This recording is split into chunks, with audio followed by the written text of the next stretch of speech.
The next concept we will introduce is resonance. So write down, if for a molecule two or more than two structures are possible, but none of them is actual structure of the molecule, then these structures are known as resonative structures. The actual structure of the molecule is hybrid of the resonative structures in proportion to their relative stabilities, known as resonance hybrid, and this phenomenon is resonance. मतलब अगर किसी भी molecule के लिए दो या दो से ज्यादा स्ट्रक्चर्स एग्जिस्ट कर सकते हैं, लेकिन उनमें से कोई भी स्ट्रक्चर उस मॉलिक्यूल के सारे बॉन्ड पैरामीटर्स को एक्सप्लेन नहीं कर पा रहा है, तो ऐसे स्ट्रक्चर्स को हम लोग रेजोनेटिव स्ट्रक्चर्स बोलते हैं। जो मॉलिक्यूल है उसका एक्चुअल स्ट्रक्चर इन सारे रेजोनेटिव स्ट्रक्चर्स की रिलेटिव स्टेबिलिटी के प्रोपोर्शन में जो हाइब्रिड बनेगा उसके जैसा होगा। तो उसका मतलब हम हर बार रेजोनेंस हाइब्रिड नहीं बना पाएंगे, क्योंकि रिलेटिव स्टेबिलिटी के प्रोपोर्शन में जो स्ट्रक्चर होगा उसे हम सोच तो सकते हैं पर ड्रॉ नहीं कर सकते। तो इसलिए हमारी प्रॉब्लम है कि हम हमेशा रेजोनेटिव स्ट्रक्चर ही ड्रॉ करेंगे। बट बॉन्ड पैरामीटर्स को कंपेयर करने के लिए हमें उसका रेजोनेंस हाइब्रिड स्पेकुलेट करना पड़ेगा, और तब हम उसके बाकी पैरामीटर्स को एक्सप्लेन कर पाएंगे। इस फिनोमिनन को हम लोग रेजोनेंस बोलते हैं। अब देखो, जैसे सबसे सिंपल एग्जांपल से समझाऊं आपको। लेटेस्ट से हमने एक मॉलिक्यूल लिया ओजोन। अब अगर हमने ओजोन का एक स्ट्रक्चर बनाया जिसमें एक तरफ डबल बॉन्ड और एक तरफ सिंगल बॉन्ड है, एक ऑक्सीजन पे पॉजिटिव दूसरे ऑक्सीजन पे नेगेटिव। इसका दूसरा स्ट्रक्चर बना रहा है जिसमें लेफ्ट साइड पे ऑक्सीजन माइनस चार्ज कैरी कर रहा है और दूसरे साइड पे डबल बॉन्ड चार्ज कैरी कर रहा है, ये प्लस है। तो आप ध्यान से देखो, इससे अगर आप देखो तो ओजोन की बॉन्ड पैरामीटर्स नहीं एक्सप्लेन कर सकते, क्योंकि स्ट्रक्चर देख के आपको ऐसा लगेगा कि एक ऑक्सीजन और एक ऑक्सीजन के बीच में डबल बॉन्ड है और बचे दो ऑक्सीजन के बीच में एक सिंगल बॉन्ड है, जबकि एक्चुअल में ओजोन के अंदर जितने भी बॉन्ड्स हैं सब आइडेंटिकल है। तो all bonds in ozone are identical. ये फिनोमेनन अगर एक्सप्लेन करना है तो बिना रेजोनेंस के एक्सप्लेन नहीं होगा। तो all bond in ozone are identical. अब ये फिनोमेनन अगर हमें एक्सप्लेन करना है तो उसका सिर्फ एक रास्ता बच रहा है कि हम इसका रेजोनेंस हाइब्रिड बनाएं। तो रेजोनेंस हाइब्रिड में हम बोल रहे हैं कि तीन ऑक्सीजन एटम है, इनके बीच में एक सिंगल बॉन्ड फिक्स्ड है, और जो एक पाई बॉन्ड है वो इनमें से कहीं पे भी डिस्ट्रीब्यूट हो सकता है। तो हमने उसको डॉटेड लाइन से दिखा दिया। ठीक है, सेंटर वाले ऑक्सीजन पे पॉजिटिव चार्ज है, साइड वाले दोनों ऑक्सीजन पे माइनस चार्ज हो सकता है जो डिस्ट्रीब्यूट हो चुका है। तो ऐसे हमारा ओजोन का मॉलिक्यूल होगा। तो इससे देखो आप सारे बॉन्ड आइडेंटिकल है, ये फिनोमेनन एक्सप्लेन कर पाओगे। इस कॉन्सेप्ट को बोलते हैं रेजोनेंस। ठीक है, दूसरा एग्जांपल जैसे आप बेंजीन का ले लो। ऑर्गेनिक हम लोग इसको बहुत कॉमनली यूज करेंगे अभी। बेंजीन का स्ट्रक्चर भी आपने देखा हुआ है। केकुले ने बेंजीन के दो स्ट्रक्चर सजेस्ट किए, एक ये स्ट्रक्चर और एक इसका resonative structure which is this one. ये दोनों स्ट्रक्चर हमारे लिए रेजोनेटिव स्ट्रक्चर है। ऊपर वाले केस में भी जो दोनों स्ट्रक्चर ड्रॉ किए थे वो रेजोनेटिव स्ट्रक्चर है। लेकिन आप अगर इस स्ट्रक्चर को देखोगे तो इससे आपको ऐसा लगेगा कि बेंजीन के अंदर डबल बॉन्ड और सिंगल बॉन्ड का अरेंजमेंट है, बट एक्चुअल बेंजीन जो होती है उसमें सारे बॉन्ड आइडेंटिकल हैं और उसका बॉन्ड ऑर्डर 1.5 से मैच करता है। यानी कि ये पाई बॉन्ड इक्वली डिस्ट्रीब्यूटेड है, तो उसको ऐसे बना देते हैं, दिस इज रेजोनेंस हाइब्रिड। और अब रेजोनेंस हाइब्रिड अब यहाँ तो बन गया है रेजोनेंस हाइब्रिड, बट आप हर बार रेजोनेंस हाइब्रिड बना पाएंगे ऐसा जरूरी नहीं है। बहुत सारे मॉलिक्यूल ऐसे होंगे जिनके रेजोनेटिव स्ट्रक्चर सब आइडेंटिकल नहीं बनेंगे, तो उनकी स्टेबिलिटी के प्रोपोर्शन में कंट्रीब्यूशन लेके स्ट्रक्चर ड्रॉ कर रहे हैं, तो विजुअलाइज तो किया जा सकता है बट उसको ड्रॉ नहीं किया जा सकता। तो ध्यान रखना है कि रेजोनेंस जो फिनोमेनन है वो पेपर पे फिनोमेनन है। सिर्फ हमें अपने स्ट्रक्चर्स को एक्सप्लेन करने के लिए या बॉन्ड पैरामीटर्स को एक्सप्लेन करने के लिए इस फिनोमेनन को यूज करना होता है। एक्चुअल में कोई भी रेजोनेटिव स्ट्रक्चर एग्जिस्ट नहीं करता। एक्चुअल मॉलिक्यूल जो है वो रेजोनेंस हाइब्रिड की तरह होता है। तो अगर हम बेंजीन के अंदर बॉन्ड लेंथ चेक करेंगे तो कभी भी डबल बॉन्ड की बॉन्ड लेंथ या सिंगल बॉन्ड की बॉन्ड लेंथ नोटिस में आएगी ही नहीं। वो बॉन्ड लेंथ हमेशा सिंगल और डबल बॉन्ड के बीच की बॉन्ड लेंथ नोटिस में आएगी। इससे पता चल रहा है कि उसका स्ट्रक्चर जो है वो रेजोनेंस हाइब्रिड जैसा है, बट जो स्ट्रक्चर हमने ड्रॉ किए हैं वो सब रेजोनेटिव स्ट्रक्चर्स होते हैं। तो अगर कहीं पे भी आइडेंटिकल रेजोनेटिव स्ट्रक्चर्स हैं तो वहाँ पे हम कुछ हद तक रेजोनेटिव स्ट्रक्चर्स ड्रॉ कर रेजोनेंस हाइब्रिड बना सकते हैं, बट हर केस में रेजोनेंस हाइब्रिड बना पाना पॉसिबल नहीं है। समझ गए कॉन्सेप्ट? ये चीज अलग से लिख लीजिए नोट बना के। It is not possible to draw, it is not possible to draw resonating structure, sorry, it is not possible to draw resonance hybrid. It is not possible to draw resonance hybrid for every molecule. इसका logic मैंने समझाया। जो resonating structures होते हैं उनकी relative stability के proportion में contribution लेते हुए रेजोनेंस हाइब्रिड बनाया जाता है। अब हम ऐसा ड्रॉ करते टाइम वेरिएशन नहीं ला सकते, इसलिए रेजोनेंस हाइब्रिड हर मॉलिक्यूल का नहीं बन सकता। ठीक है, अब सबसे पहले आपको बेसिक रूल से चलना है। तो मैं सबसे पहले आपको सिखा रहा हूँ कि रेजोनेटिंग स्ट्रक्चर ड्रॉ करते टाइम कौन कौन से रूल्स फॉलो किए जाते हैं। तो वो आप सबसे पहले टर्म लिखिए, rules to draw resonating structures. Rules to draw resonating structures.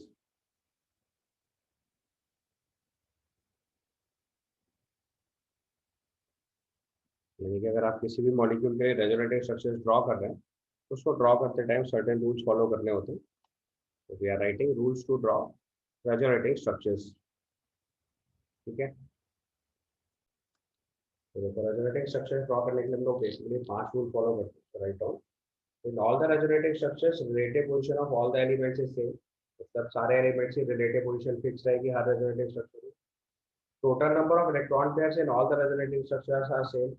Total number of electron pair का मतलब lone pair plus bond pair, जितने लोन पेयर है और जितने बॉन्ड पेयर है उनका सम जो है वो सारे रेजोनेटिंग स्ट्रक्चर में सेम रहेगा।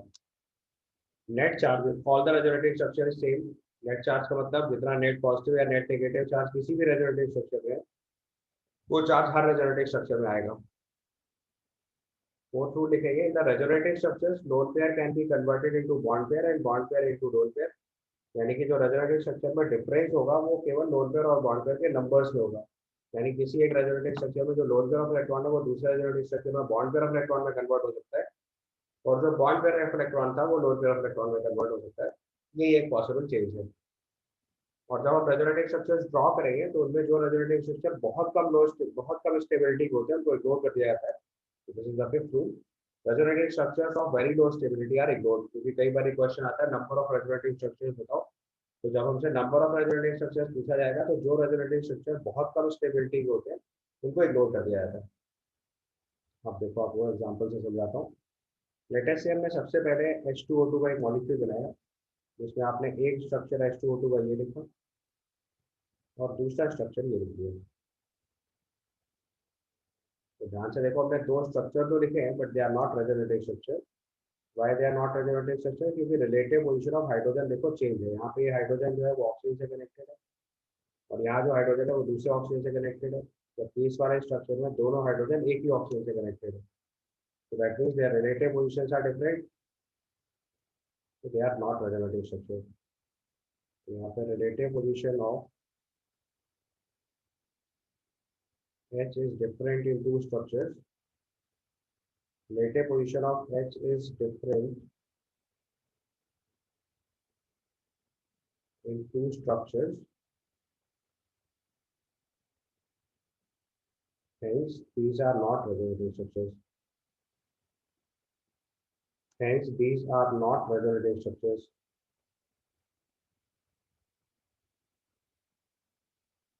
Hence, these are not resonating structures.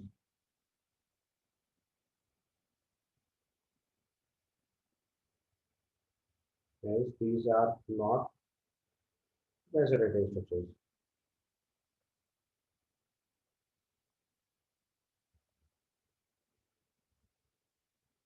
समझ में आया कॉन्सेप्ट? तो पहली चीज हमेशा यही चेक करनी है, रिलेटिव पोजीशन नहीं चेंज होनी चाहिए। अब जैसे मान लो हम रेजोनेटिंग स्ट्रक्चर ड्रॉ करते हैं सपोज करो किसी मॉलिक्यूल के, तो लेटेस्ट से हमने लिखा CH3COO माइनस, या सपोज करो CH3COOH। तो देखो उसमें ऑक्सीजन के ऊपर दो दो लोन पेयर है। This is the structure. अब इसका हमने एक रेजोनेटिंग स्ट्रक्चर लिखा जिसमें relative position of all the elements देखो सेम है।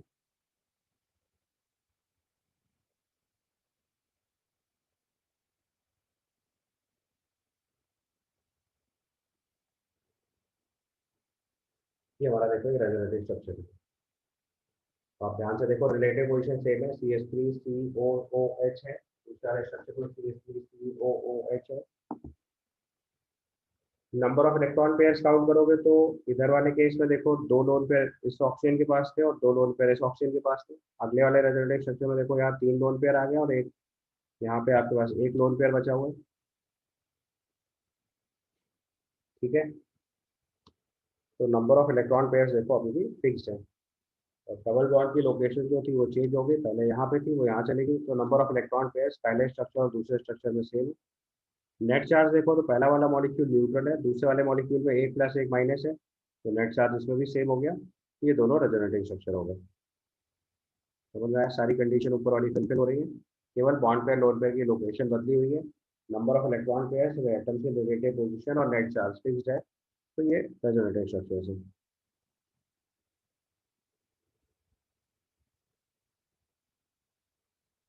ठीक है, क्लियर, समझ में आया? उसके बाद मैंने लास्ट में एक रूल लिखवाया कि जो रेजोनेटिव स्ट्रक्चर्स की रिलेटिव स्टेबिलिटी बहुत कम होती है उनको इग्नोर कर देते हैं। ठीक है, तो अब बेसिकली हमें रूल सीखना है कि कैसे आप stability of resonative structures compare करेंगे। तो उसका अगला केस लिखिए, rules to compare the stability of resonative structures. Next हम लिखेंगे rules to compare, rules to compare rules to compare the relative stability of resonating structures.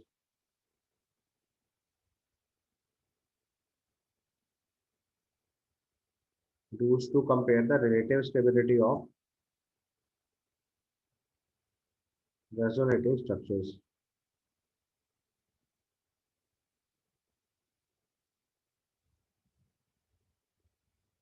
Rules to compare the relative stability of resonating structures. तो resonative structure से stability को compare करने के लिए these are the rules. पहला rule है the resonating structure in which octet of all the elements is complete is more stable. यानी ऐसा रेजोनेटिव स्ट्रक्चर जिसमें सारे एलिमेंट्स का ऑक्टेट कंप्लीट होगा वो सबसे ज्यादा स्टेबल होगा।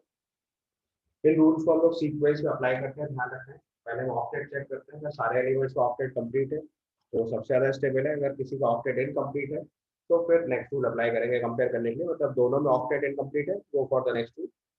So it's given neutral resonating structure is more stable than the resonating structure having charges.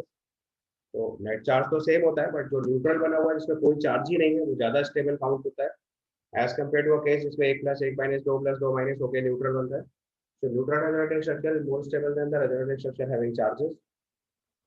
इसके बाद द रेजोनेटिव स्ट्रक्चर इनमें similar charges are maximum far apart, मतलब ऐसा रेजोनेटिव स्ट्रक्चर जिसमें similar charges maximum far apart होंगे क्योंकि उसमें minimum repulsion हो जाएगा तो ज्यादा स्टेबल हो जाएगा। तो इसका उल्टा यानी कि अगर ऑपोजिट चार्जेस है तो वो क्लोजेस्ट टू ईच अदर होने चाहिए, तो वहाँ बॉन्ड बन जाएगा। तो रेजोनेटिव स्ट्रक्चर इनमें similar charges are maximum far apart is more stable. इसके बाद किसी भी रेजोनेटिव स्ट्रक्चर में अगर ये तीनों रूल टाई हो जाएंगे तो फिर फोर्थ रूल अप्लाई करना है, positive charge on more electropositive element and negative charge on more electronegative element is more stable. यानी किसी भी रेजोनेटिव स्ट्रक्चर में अगर चार्जेस प्रेजेंट है तो अगर positive charge electro positive element में और negative charge electro negative element में तो ऐसा रेजोनेटिव स्ट्रक्चर ज्यादा स्टेबल होगा as compare to a one जिसमें positive charge electro negative element हो या negative charge electro positive element हो तो वो कम स्टेबल हो जाएगा। And the last rule, although काम तो चार से ही चल जाता है पर कभी कभी क्वेश्चन गलत बना के दे दिया जाता है तो उसको भी टैकल करने के लिए फिफ्थ रूल फॉलो करेंगे। अगर कोई भी स्टेबल रेजोनेटिव स्ट्रक्चर बनाया हुआ है तो उसमें सेकंड पीरियड एलिमेंट का ऑक्टेट वायलेशन नहीं हो सकता, मतलब ऑक्टेट एक्सपेंड नहीं हो सकता। So in a stable resonative structure, octet cannot be expanded for a second period element. मतलब 8 से ज्यादा इलेक्ट्रॉन सेकंड पीरियड एलिमेंट के अंदर नहीं होने चाहिए। अगर 8 से ज्यादा इलेक्ट्रॉन सेकंड पीरियड एलिमेंट के अंदर मिल रहे हैं इसका मतलब आपने वो रेजोनेटिव स्ट्रक्चर गलत बनाया हुआ है, दैट इज हाईली अनस्टेबल और डज नॉट एग्जिस्ट। ऐसा कोई भी एक केस हो सकता है, अगर किसी ने बना दिया तो विल से ऐसा एग्जिस्ट नहीं करेगा, अदरवाइज हम ऐसा ड्रॉ ही नहीं करेंगे। कोई भी ऐसा रेजोनेटिव स्ट्रक्चर ड्रॉ नहीं करना होता है जिसमें सेकंड पीरियड एलिमेंट का ऑक्टेट वायलेशन हो रहा हो। ठीक है, आप देखो इन चीज इनको अगर सब बातों को समझना है तो आप एग्जाम्पल से देखो या क्वेश्चन के फॉर्म में लिखो, compare the relative stability, compare the stability of following resonative structure, compare the stability of following resonative structures. हमारा क्वेश्चन है compare the stability of the following resonative structures. ये हमारे पास टोटल 4 रेजोनेटिव स्ट्रक्चर्स हैं, अलग अलग case में मैंने सब बनाए हुए हैं कि आपको रिलेटिव स्टेबिलिटी कंपेयर करनी है। ठीक है, तो आप देखो अगर उसको सॉल्व करें तो मैं इनके नंबर डाल देता हूँ, इसको 1 इसको 2 मान लेते हैं। This is 1, this is 2, this is 1, this is 2, and this one is 1 and this is 2। ठीक है, तो पहले वाले केस में देखो रेजोनेटिव स्ट्रक्चर 2 जो है वो 1 से ज़्यादा स्टेबल है। रीजन, क्योंकि इस वाले स्ट्रक्चर में देखो कार्बन का ऑक्टेट इनकम्प्लीट है, जबकि इस रेजोनेटिव स्ट्रक्चर में सबका ऑक्टेट कंप्लीट है। दूसरा एग्जांपल में देखो तो सारा ऑक्टेट कंप्लीट है। पहला वाला रेजोनेटिव स्ट्रक्चर न्यूट्रल है, दूसरा वाला चार्ज है, इसलिए 1 मोर स्टेबल देन 2। तीसरे वाले एग्जांपल में देखो तो सारे चार्जेस, सारे रेजोनेटिव स्ट्रक्चर में ऑक्टेट कंप्लीट है सबका, और सब में चार्ज है, तो पहले दो रूल टाई हो गए, तो तीसरा रूल अप्लाई करेंगे। दोनों negative charge maximum far apart है स्ट्रक्चर 1 में, इसलिए स्ट्रक्चर 1 जो है वो 2 से ज़्यादा स्टेबल है। And in the last case you will see octet भी कंप्लीट है, चार्ज भी है, चार्ज सेपरेशन का प्रॉब्लम नहीं है क्योंकि एक ही नेगेटिव चार्ज है। पहले वाले केस में नेगेटिव चार्ज कार्बन पे है, दूसरे वाले नेगेटिव चार्ज ऑक्सीजन पे है, तो ऑक्सीजन में नेगेटिव चार्ज ज़्यादा स्टेबल होगा, इसलिए स्टेटमेंट स्ट्रक्चर 2 जो है वो 1 से ज़्यादा स्टेबल हो जाएगा। ठीक है, समझ गए।